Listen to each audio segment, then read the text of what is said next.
બે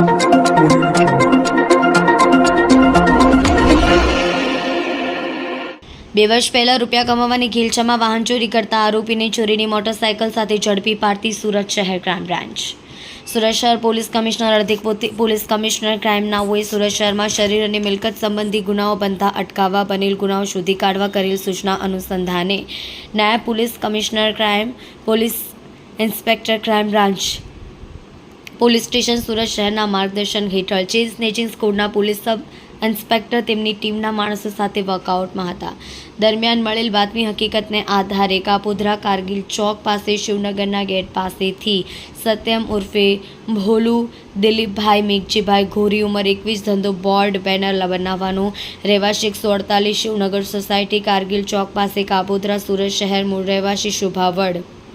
તાલુકો તળાજા જિલ્લો ભાવનગર નાની કાળા કલરની નંબર પ્લેટ વગરની સ્પ્લેન્ડર મોટરસાયકલ કિંમત ₹48,000 ના મત્તાના સાથે ઝડપી પાડી કાયદેસરની કાર્યવાહી કરવામાં આવેલ છે।